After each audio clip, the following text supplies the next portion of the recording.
Selamat pagi Bapak Ibu dan saudara-saudaraku, salam sejahtera bagi kita sekalian. Apa kabar pagi ini? Harapan dan doa saya kita semua tetap dalam keadaan baik, tetap dalam keadaan sehat, dan selalu bersemangat di dalam anugerah Tuhan kita Yesus Kristus. Senang sekali kita berjumpa kembali pada pagi hari ini. Mari kita merendahkan diri di hadapan Tuhan untuk menerima sabdanya. Semoga menjadi pandu kita untuk berjalan di hari ini. Wahyu pasal 3 ayat 14 sampai ayat 22 demikian. Dan tuliskanlah kepada malaikat di jemaat Laodikia, inilah firman dari Amin, saksi yang setia dan benar, permulaan dari ciptaan Allah. Aku tahu segala pekerjaanmu, engkau tidak dingin dan tidak panas. Alangkah baiknya jika engkau dingin atau panas. Jadi karena engkau suam-suam kuku dan tidak dingin atau panas, aku akan memuntahkan engkau dari mulutku. Karena engkau berkata, aku kaya dan aku telah memperkayakan diriku dan aku tidak kekurangan apa-apa. Dan karena engkau tidak kaya bahwa engkau melarat dan malang, miskin, buta dan telanjang, maka aku menasihatkan engkau supaya engkau membeli daripadaku emas yang telah dimurnikan dalam api, agar engkau menjadi kaya, dan juga pakaian putih supaya engkau memakainya, agar jangan kelihatan ketelanjanganmu yang memalukan, dan lagi minyak untuk melumas matamu supaya engkau dapat melihat. Barang siapa ku kasihi ia ku tegur dan ku hajar. Sebab itu relakanlah hatimu dan bertobatlah. Lihat, aku berdiri di muka pintu dan mengetok. Jikalau ada orang yang mendengar suaraku dan membukakan pintu, aku akan masuk mendapatkannya dan aku akan makan bersama-sama dengan dia dan ia bersama-sama dengan aku. Barang siapa menang, ia akan kududukkan bersama-sama dengan aku di atas tahtaku, sebagaimana aku pun telah menang dan duduk bersama-sama dengan Bapakku di atas tahtanya. Siapa bertelinga, hendaklah ia mendengarkan apa yang dikatakan Roh kepada jemaat-jemaat. Iman suam-suam kuku. Saudara sekalian, apakah pernah punya pengalaman telah memasukkan makanan ke dalam mulut dan ternyata rasanya sangat tidak enak di lidah kita? Apa yang paling pertama kita lakukan? Pastinya memuntahkannya. Jika ada yang masih enak atau masih bisa kita tolerir, mungkin kita akan berusaha menelannya. Tetapi kalau itu rasa yang sangat tidak enak, saudara sekalian, pasti dengan mudah akan kita memuntahkannya. Kritikan pedas dari Kristus kepada jemaat Laodikia adalah firman yang mengingatkan kondisi rohani mereka yang tidak dingin dan tidak panas. Suam-suam kuku. Mengapakah Tuhan Yesus menyebutkan kalimat ini? Jadi karena engkau suam-suam kuku dan tidak dingin atau panas, aku akan memuntahkan engkau dari mulutku. Bagai makanan yang sungguh tidak enak, saudara sekalian. Tidak ada rasa, bahkan seperti mau basi. Tuhan memuntahkan, artinya mereka tidak dapat menyatu lagi dengan Tuhan.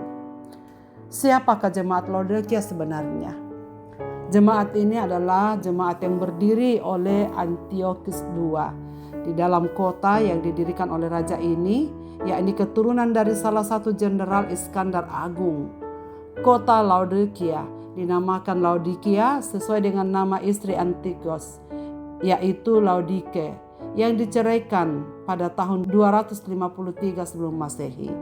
Lokasi kota ini strategis karena dari sebelah barat wilayah Frigia yang hanya dapat dimasuki lewat lokasi Laodikia dan lokasi Philadelphia. Laodikia adalah sebuah kota yang kaya. Kota ini terletak di persimpangan 3 jalan raya, sehingga perdagangan di kota ini berkembang dengan pesat. Juga bulu domba yang menjadi hasil peternakan di sekitar Laodikia dipakai untuk membuat kain wol hitam untuk pakaian dan karpet.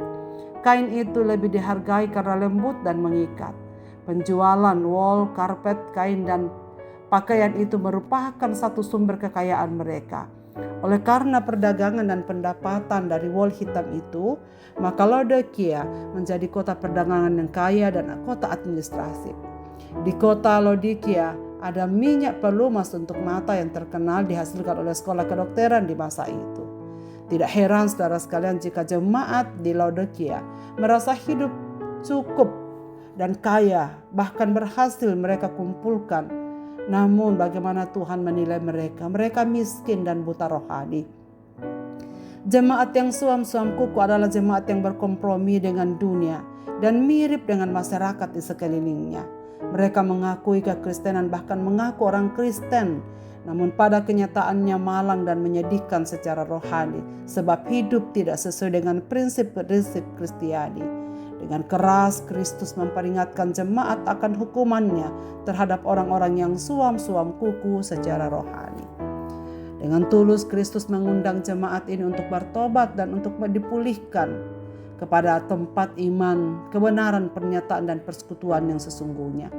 Tuhan menasihatkan agar mereka membeli emas murni, iman sejati dari Tuhan, dan pakaian putih yaitu kekudusan yang dianugerahkan Tuhan, serta minyak untuk melumas mata mereka agar celik dalam melihat kebenaran.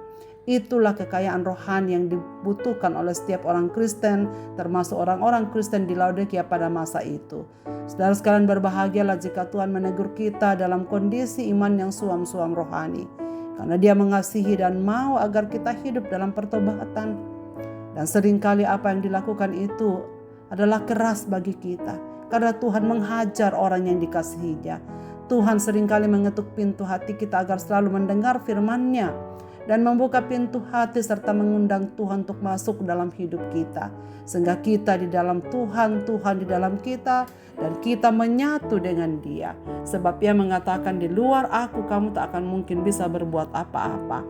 Jadi saudara sekalian, iman dan kesucian adalah anugerah Tuhan yang perlu kita jaga, agar tidak menjadi suam-suam kuku, sehingga kita dimuntahkan oleh Tuhan. Saudara, iman kita perlu dirawat. Iman kita perlu dipanaskan dengan sesering mungkin membaca firman, bersekutu dengan Dia di dalam doa, bersekutu dengan saudara-saudara seiman, dan membuat iman kita selalu menyala. Iman yang selalu bersemangat untuk memberitakan Injil keselamatan dan pertobatan di dalam Yesus Kristus. Di hadapan Tuhan, berdoa, merenungkannya, firman-Nya, sehingga hati kita selalu antusias untuk menuruti kebenaran, selalu bersemangat untuk hidup seturut dengan kehendak Tuhan dan menjadi saksinya di tengah-tengah dunia ini. Kiranya Roh Kudus, saudara sekalian, menolong kita untuk selalu bersemangat di dalam Tuhan dan iman kita tidak menjadi suam. Mari kita berdoa. Bapa di sorga, Bapa, di dalam nama Tuhan Yesus Kristus, kami mengucap syukur untuk firman-Mu pada pagi ini. Kami berterima kasih untuk pengalaman hidup umat-umat-Mu pada zaman gereja mula-mula, khususnya di jemaat Laodikia. Kami berdoa supaya Tuhan mengingatkan kami agar kami juga tidak suam-suam kuku, tetapi memiliki iman yang selalu bersemangat di hadapan Tuhan, yang selalu rindu untuk bersekutu dengan Dikau dan memperbaiki kehidupan kami, belajar firman-Mu, berdoa dengan Engkau, bersekutu dengan saudara-saudara seiman, hidup di dalam kasih-Mu, agar kami didapati Tuhan senantiasa setia dan bersemangat di dalam iman kami. Hamba-Mu berdoa untuk segenap pendengar renungan pagi ini dimanapun mereka berada, kiranya mereka memiliki iman yang selalu bersemangat di hadapan Tuhan. Iman yang punya harapan yang kuat dan bersedia untuk bersaksi di tengah-tengah kehidupan ini. Kiranya apapun yang terjadi dalam kehidupan ini, kami berusaha terus bersekuat tenaga di dalam kasih Tuhan, di dalam kekuatan Roh Kudus untuk menjaga kehidupan kami, menjaga iman kami untuk tetap kuat, teguh di hadapan Tuhan walaupun apa yang terjadi dalam hidup kami. Ya Tuhan, kami berdoa untuk semua umat-umat-Mu yang sedang menghadapi berbagai kondisi sulit dalam hidup mereka. Biarlah Tuhan yang akan meneguhkan mereka supaya tetap berpegang kepada Engkau di dalam segala situasi yang mereka hadapi. Tuhan tahu yang terbaik dalam hidup kami. Tuhan tahu kehidupan kami masing-masing. Tuhan berkati kami dan sertai kami sepanjang hari ini dalam perjalanan iman kami. Dalam Kristus Tuhan kami berdoa. Amin.